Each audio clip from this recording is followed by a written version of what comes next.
Bienvenue, je suis Audrey Vuettaz et vous écoutez Trait d'Union. Vous ne comprenez rien à l'Union européenne? Vous trouvez ça ennuyeux, compliqué? Vous êtes au bon endroit. Vous allez voir que cela peut être passionnant. Oui, promis. Si vous aimez ce podcast, abonnez-vous gratuitement sur Deezer, Spotify, Apple Podcasts et même sur YouTube pour ne manquer aucun épisode.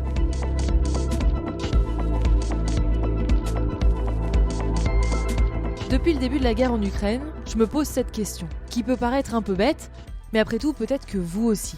Pourquoi est-ce qu'on parle autant de l'OTAN et pourquoi n'a-t-on pas d'armée européenne ?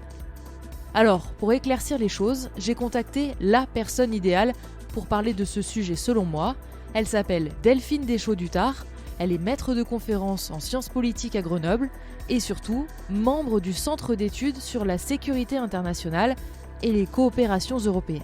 Je lui ai posé ma question toute simple. Pourquoi est-ce qu'il n'existe pas d'armée européenne ou d'armée de l'Union européenne ? En fait, il y a un lien très fort entre l'armée et la construction de nos États-nations. Cette construction de nos États-nations, elle repose en fait sur un double monopole, à la fois un monopole fiscal, donc la capacité à lever des impôts, et un monopole militaire. Grâce à ces impôts, on a pu commencer à entretenir des armées régulières, là où auparavant, au Moyen-Âge, par exemple, on recrutait des mercenaires. Et c'est justement du coup parce qu'on a construit un État avec des représentants de l'État qui sont désignés par les citoyens, que l'on a dans chaque État une armée. Et pour l'instant, en Europe, on n'a pas en fait. C'est des institutions qui ressemblent à un État, c'est-à-dire qu'au niveau européen, il n'y a pas ce monopole de la puissance physique légitime. La deuxième piste de réponse pour expliquer pourquoi on n'a pas d'armée européenne, c'est que justement, chacun des 27 pays de l'Union européenne a une histoire, et notamment une histoire militaire qui est très longue, et qui explique que c'est très difficile pour ces pays d'envisager de se séparer de leur armée au profit d'une armée qui serait chapeautée par, d'ailleurs, on ne sait pas trop quelle institution. En résumé, l'armée est historiquement liée aux États, et comme l'Union européenne n'est pas un État, ça coince.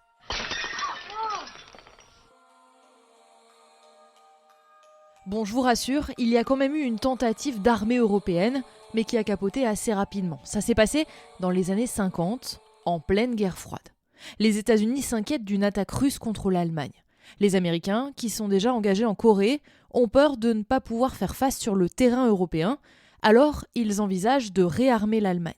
Sauf que problème, nous sommes au lendemain de la Seconde Guerre mondiale, alors autant vous dire que les autres pays européens, les Français en tête, ne sont pas super chauds pour revoir les Allemands en uniforme. Ok, disent les États-Unis, mais alors vous me trouvez une solution.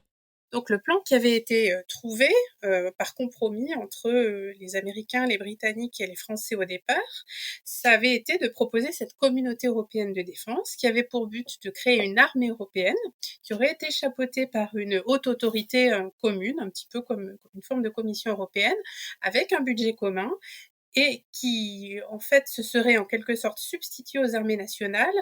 Mais les États auraient quand même gardé leurs forces spéciales et puis ce que l'on appelait leurs forces de présence, qui sont comme nos forces prépositionnées dans différents endroits du monde. Mais c'est le seul moment finalement où on a imaginé de façon aussi ambitieuse une vraie armée européenne. Une vraie armée européenne qui sera rejetée par l'Assemblée nationale française le 30 août 1954 par 319 voix contre 264. Ce rejet entraîne également l'échec du projet de communauté politique européenne qui était lié. On parlera de crime du 30 août. Oui, tout est dans la demi-mesure. En tout cas, il faudra que je vous raconte l'histoire de ce vote dans un prochain épisode parce que c'est pépite. Mais revenons à nos soldats. S'il n'y a pas d'armée européenne, c'est aussi parce qu'il n'y a pas de politique étrangère commune. Ça coince depuis un bout de temps, notamment entre la France et l'Allemagne, et pour cela je vous propose de réécouter l'épisode 12 sur le traité de Maastricht. Vous l'aurez compris, c'est un peu galère cette histoire d'armée européenne, et ça ne date pas d'hier, mais on a quand même quelques petites choses qui se sont mises en place au fil du temps. Il existe des organes de coopération institués à Bruxelles qui sont nés avec le traité de Nice en 2001 Et ces organes, ils permettent d'avoir des ambassadeurs, mais aussi des chefs d'état-major des armées, donc des généraux, qui sont en permanence à Bruxelles et qui en permanence vont échanger, faire de la veille, et puis vont être à même de pouvoir lancer des missions européennes quand les États le décident, comme par exemple l'opération de lutte contre la piraterie maritime Atalante, ou comme l'opération de formation des militaires maliens UITM Mali. Donc on a bien des organes institutionnels à Bruxelles qui en fait fonctionnent au quotidien pour aider la coopération militaire au niveau européen. Mais ce n'est pas tout. Et ça, c'est la découverte que j'ai faite avec ce podcast. Figurez-vous que tous les jours, dans l'Union européenne, il y a des soldats qui s'entraînent pour faire partie d'une force européenne et qui n'ont jamais été déclenchés. Non, jamais.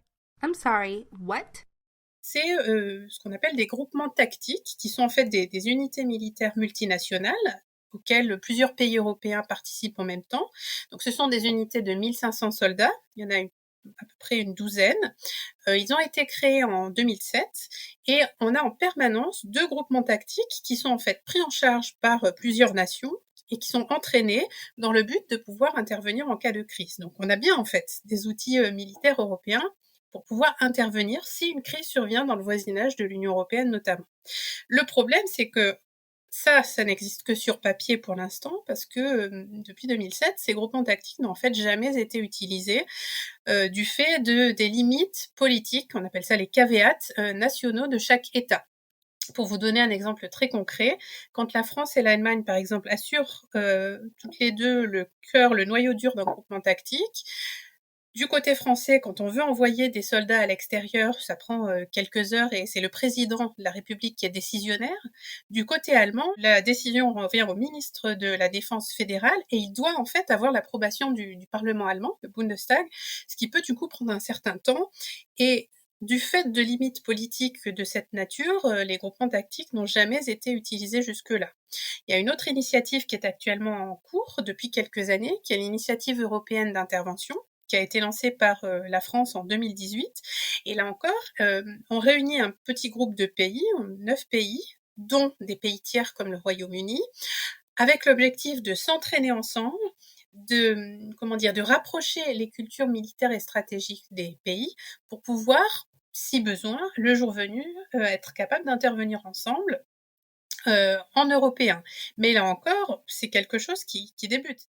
Et la liste n'est pas terminée, puisqu'on a aussi la coopération structurée permanente. Elle a été pensée au moment du traité de Lisbonne en 2007, puis mise en place à partir de décembre 2017. Et oui, je passe mon temps à vous dire que tout est très long dans l'Union européenne. Il existe une quarantaine de projets développés par des petits groupes de pays européens dans le cadre de cette coopération structurée permanente, avec pour objectif de travailler ensemble sur un certain nombre de dossiers militaires. Donc ça peut aller par exemple de la question du transport médical dans le domaine militaire à la question du cyber. Et l'objectif, encore une fois, c'est d'amener des pays européens à travailler davantage ensemble. Mais par contre, la coopération structurée permanente, elle n'est pas prévue pour une intervention en cas de gestion de crise. On est vraiment plutôt sur des dossiers, on va dire, de coopération soit industrielle, soit opérationnelle, mais on n'est pas du tout dans de l'intervention militaire. Et puis, les Européens discutent depuis longtemps, au moins depuis 2003 et la guerre en Irak, sur une doctrine commune. En clair, une liste commune où tout le monde se met d'accord sur les menaces qui pèsent sur l'Union européenne. Mais il reste un certain nombre de points de désaccord parce que les menaces prioritaires vues par la Pologne ne sont pas forcément les mêmes que les menaces prioritaires vues par l'Italie. La Pologne va par exemple voir d'un œil extrêmement inquiet ce qui se passe actuellement en Ukraine ou ce qui s'est passé à la frontière entre la Pologne et la Biélorussie, là où l'Italie va davantage regarder ce qui se passe en Méditerranée et du côté de la Libye, puisqu'il y a aussi un aspect politico-géographique qui rentre en ligne de compte en fait pour appréhender les intérêts stratégiques de chaque pays. À ce moment-là, je ne sais pas vous, mais moi je commence à y voir un peu plus clair. On n'a pas d'armée européenne parce qu'on n'est pas un pays, et puis qui la dirigerait ? Et on n'a pas de politique étrangère commune parce que chaque pays voit un peu midi à sa porte. Même si pour le coup, les choses sont peut-être en train de changer avec la guerre en Ukraine, et ça on en reparlera. J'ai aussi appris qu'il y a des ébauches, des embryons de forces armées, jusqu'ici c'est clair, et puis j'ai pensé à la force Takuba au Mali. La Task Force Takuba. Elle fédère les forces spéciales des pays européens, conseille, assiste et accompagne au combat les forces armées maliennes. Ça, c'est pas une armée européenne ? Alors la Task Force Takuba, c'est en fait une force européenne mais ad hoc, donc qui n'est pas créée dans le cadre de la politique européenne de défense, qui a été créée à l'initiative de la France, et l'objectif c'était en fait d'essayer de convaincre nos partenaires européens de l'intérêt pour l'Union européenne d'une implication militaire au Sahel pour notamment lutter contre le terrorisme. Donc la France avait payé un tribut assez lourd en s'impliquant beaucoup toute seule à travers Barkhane notamment, et avec Takuba, l'objectif, c'était de dire à nos partenaires européens, venez avec nous parce que vous avez aussi des intérêts de sécurité au Sahel. Et on peut dire que Takuba, finalement, c'est quand même plutôt, enfin, en tout cas, moi je le vois plutôt comme une forme de succès dans la mesure où on a réussi à convaincre des partenaires comme l'Estonie, par exemple, qui est un pays qui n'avait absolument aucune expérience de déploiement en Afrique, de participer à ce type de force. Bon, vous l'avez compris avec cet épisode, l'armée européenne, c'est encore très loin, même au regard de ce qui se passe actuellement en Ukraine. C'est peut-être finalement illusoire de vouloir avancer sur tous les sujets à 27. Par contre, comme dans le cadre Takuba ou comme dans le cadre de l'initiative européenne d'intervention, par petits groupes d'une dizaine de pays, ça peut être plus facile d'avancer. La majorité des officiers que j'ai pu interroger ne croient pas du tout en fait à cette idée d'armée européenne. Ils croient, eux, par contre, à la coopération par petits groupes, au fur et à mesure, par petites touches, mais ça se fait en marchant, si j'ose dire. Et l'autre élément qui me semble encore manquer pour parler d'une armée européenne, c'est aussi l'aspect industriel. Et là encore, sur le domaine de l'industrie de défense, il y a encore beaucoup d'avancées possibles et à faire dans le domaine de la coopération industrielle militaire européenne, puisque encore une fois, l'objectif, si jamais on voulait vraiment développer une armée européenne, ça serait aussi d'avoir une base industrielle européenne et un marché industriel européen de l'armement, ce qu'on est encore très loin d'avoir à l'heure actuelle.